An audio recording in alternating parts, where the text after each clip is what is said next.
And okay. So yeah, thanks for that. And could you tell us about about your customer retention strategy? We've covered acquisition. So could you tell us about your retention strategy when you launched? What you're doing currently in the 11 days or 2 weeks, we could say, since the launch, and what you plan on doing in the future, all based on what your perception is and your experiences in the technology sector. It's been brought up. We've been asked whether we're going to do mobile apps, and we've studied this very carefully and came to the conclusion that we are not going to do mobile apps because of primarily because of security concerns. Most people who aren't programmers don't realize that it's actually much easier to reverse engineer a mobile app than it is a web application currently.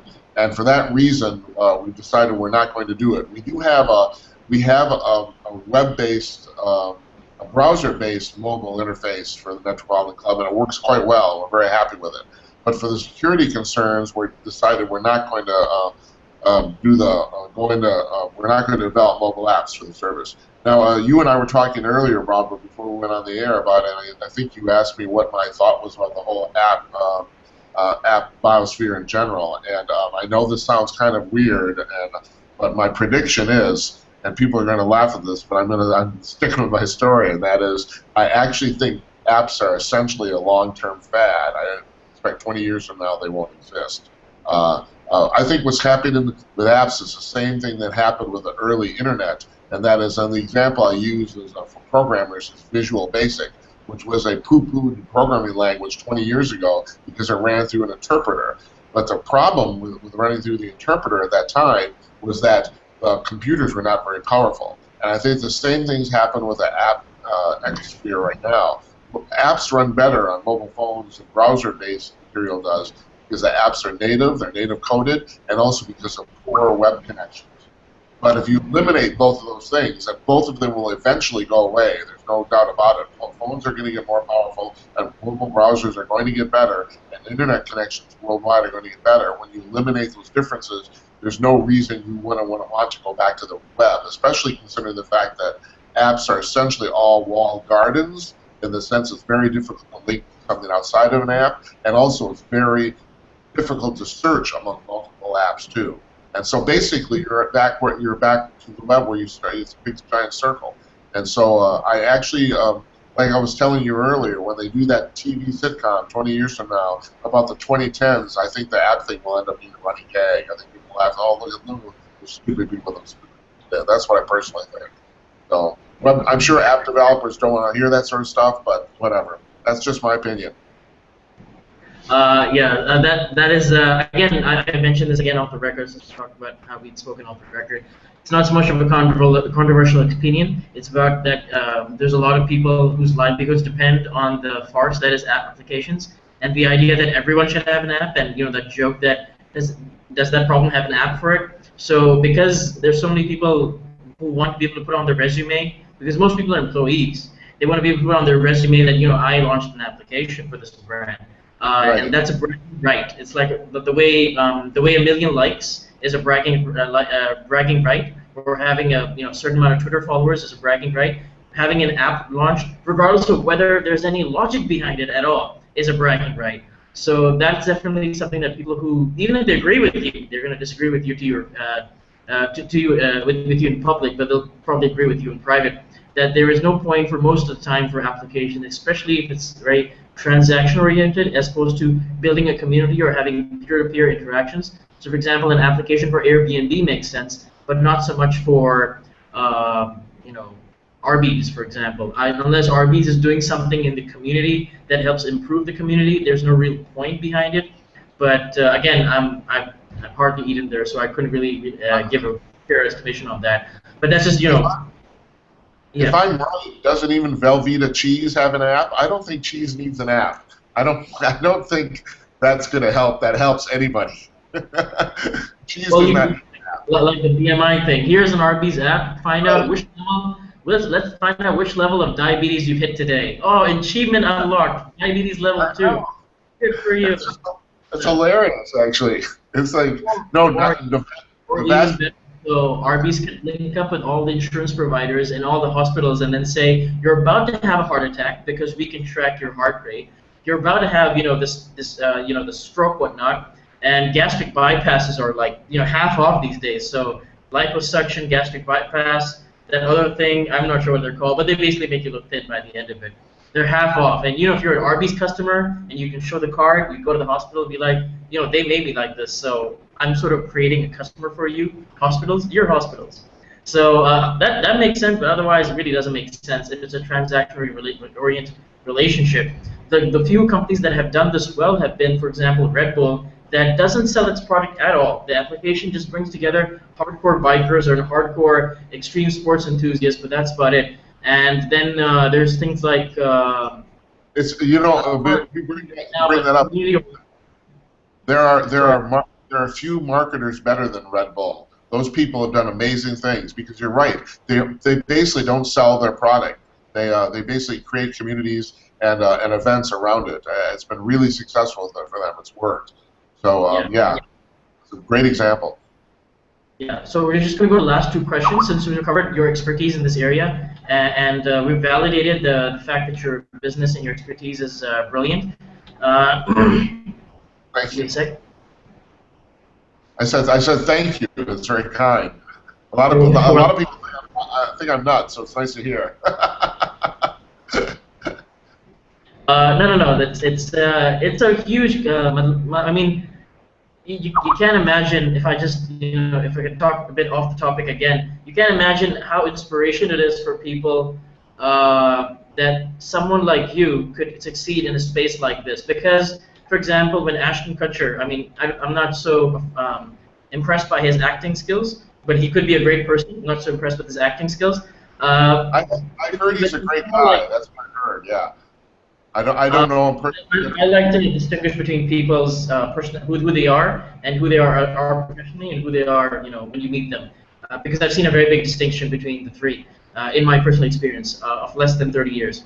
Don't want to give away my age, right? So that for that reason, so I often find that people say, oh, that celebrity is invested in that business. They'll think themselves, what does that celebrity have to do anything with the technology space? And my response is, what is it to you that they're in that space at all? So a musician who has figured out to a certain extent the formula, if you will, because what you're saying is right. Music has a lot of mathematical elements to it. You can figure out what progression of chords or what progression of music or notes will bring about possibly fear in people, so they sort of jolt at the last second. And you're told, if you're composing, for example, the score for movies, then you're told in advance, without seeing the movie itself, you're told in advance that then something happens around this corner, or this emotion occurs, or this family member dies, and the music needs to play in right there. So maybe you know the formula for sad music, or the formula for happy music, or the formula for music that gets people's muscles pumped. Because you'll find a lot of people, for example, the Nike application, it comes inbuilt with upbeat music. So the idea that you need upbeat music to do certain exercises, and then the musician needs to know what exercise corresponds to what type of music, that is an art in itself, and that's a science in itself, if you put it that way. So it's very inspiring to find out that people like yourself are succeeding and understanding this space. Because again, some people will just launch an app, some people will just launch a business without really knowing the dynamics of the business or the ecosystem around it. So it's always very inspiring to meet people like yourself who are, let's say, are following a right brain passion, but also doing something left brain and doing it with their left brain. We'll put it that way, right? So we're going to go to the last two questions, since we've covered your expertise in this area. So could you share your experiences thus far in your 20 years of software development, your perspectives around your experiences, and your speculation of how brands, aside from your own, they can monetize the mobile opportunities through applications, or considering what your perspective on apps, how they can monetize mobile opportunities through applications and through user interactions. And the second part of that same question is, how can those same brands, and you can name any brand, like something that comes to the top of your mind, how can those same brands optimize communications and engagement for those mobile devices? So those are the last two questions, and then we'll be wrapping up, and you can go about your day, that under 1 million user target. Well, as I told you when we were off the air, Bob, and I might have even mentioned this earlier, and that is, the thing I found interesting in the last 20 years is that even in the short history of the internet, history essentially keeps repeating itself, and a lot of people don't learn. I personally think that for all the buzzwords and all the talk that's bandied about now, the web isn't much different than the internet isn't much different on a commercial basis than it was 15 years ago. Eyeballs still matter. You know, all the things, metrics that people almost used to make fun of 15 years ago still exist. So I find it kind of interesting that a lot of companies don't look at history, even the short history, to take a lesson going into the future. As far as monetizing mobile going into the future, this is going to be an interesting thing. I found it. Now, I personally have very large hands, so I've always wanted a very big cell phone. When the first Samsung Note came out, people laughed at it. It's like, oh, that's ridiculous. And all I could think of is, oh, I need one of those. That's all I could think about. And now phones are getting even bigger than the original. They're getting even bigger than that. Unfortunately, we as humans, we can't change our own human interface. And so people want to look at a screen of a certain size.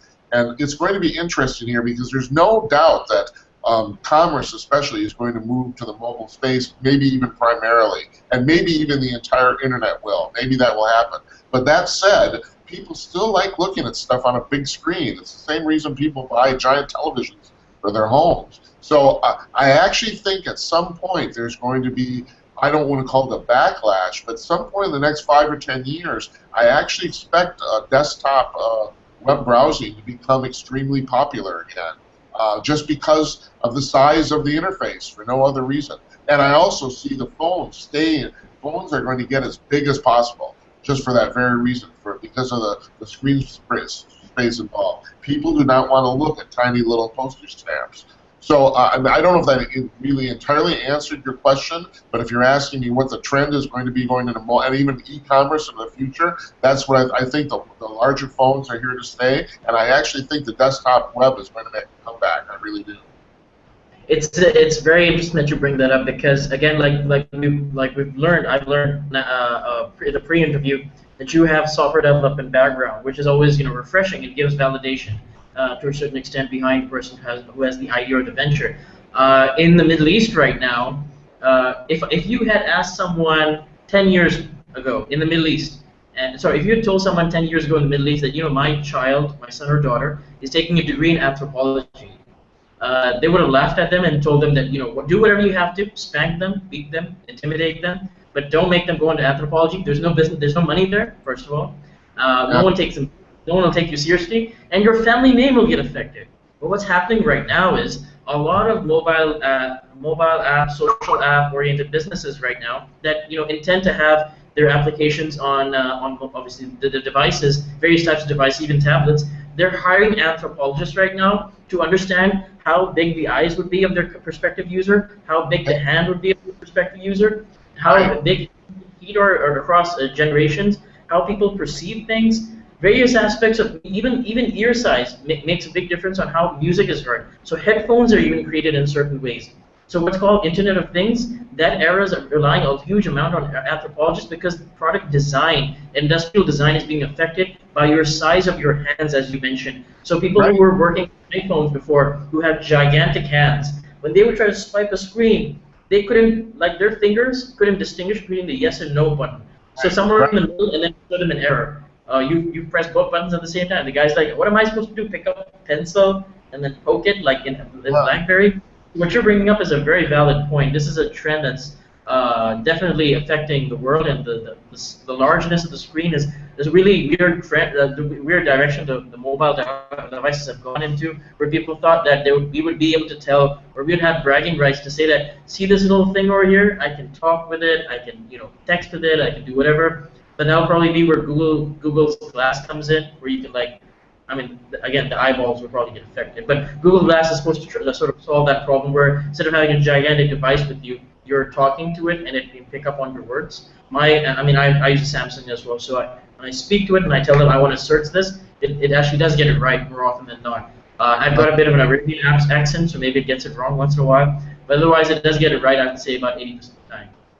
So well, there's absolutely no doubt that text or speech-to-text interface is going to increase because people just get tired of typing for no other reason. I'm old school. I like it, but seriously, most people just type way too much in their life and they hate it. So there's absolutely no doubt there's going to be more speech-to-text translation in the future. That's an obvious thing, right? I agree with you. Yeah. That's actually, like, if people don't believe you, and if people aren't believing this interview, just ask yourself, why do people have abbreviations for everything like BRB, TTYL? I mean, I've got my little sister telling me what the new abbreviation is, and it's like a long list of words. I'm like, what am I supposed to like pick up from this? It means, actually, I was thinking, and then the whatever is written next. I'm like, Right. you actually come up with an abbreviation for actually I was thinking. So anyway, that's the end of our session. Mr. James, please, thank you very much for taking out the time to speak to us. I believe I've taken 2 hours of your time, almost 2 hours, about an hour and a half, I guess, of your time. I apologize. I want to thank you. This was very interesting. Your questions are very insightful, and I like the banter. It's like this was. I enjoyed this immensely. Thank you. And anytime you want to do this in the future. That'd be great. And I'll be following up with you on certain points so we can include other aspects of this interview in post-production. And I can read the Gmail address. You want my Gmail address? Did you say? Yeah. It's netropolitan.club@gmail.com. Okay, that's your address. Okay, that's the one I've got. So James. Okay, could you tell me how do you pronounce your last name? It's Touchi-Peters. Touchi-Peters. James, yes. Touchi-Peters. Thank you very much for taking up the time. It's always an honor to speak to someone trying something new, doing something new. And what you've done is, it's, I believe, very, very unique. And I do believe it'll succeed purely because you are creating a CAP and you're doing something very unique, which is called, you're focusing on customer retention as opposed to acquisition. Sure, acquisition is important, but you seem like the sort of guy who wants to care about his employees and its stakeholders more than just acquire new ones and ignore the ones who've already signed up. So that, I believe, would be a game changer. And this is common sense, but it's really shocking to see not many businesses have that common sense. So the fact that you're doing something slightly differently, it's not that much of a big change, but it's a pretty big change as far as people are concerned. To be able to go from telling someone that I want to hang out with you tonight, or be able to say that I want to hang out with you for the rest of your life, it makes a very big difference. It's a small change, but it's a big change for the person at the other end. So, first of all, thank you for doing that. Thanks for representing the musical community in a manner like this. And of course, taking up the time with a Middle Eastern media startup, which is very hard to do, getting a hold of people as high profile as yourself, to take out even 15 minutes of their time, and you've very graciously given me 90 minutes of your time. Wow. It was a pleasure. It was very enjoyable. You're very good at this. I appreciate it. Well, that's a very big compliment. I'll take it to heart, and I'm going to live off that compliment for the next 2.5 weeks. No, thank you very much. Thank you. Anytime, seriously. Okay, great. Have a great day, and appreciate the time spent. Okay.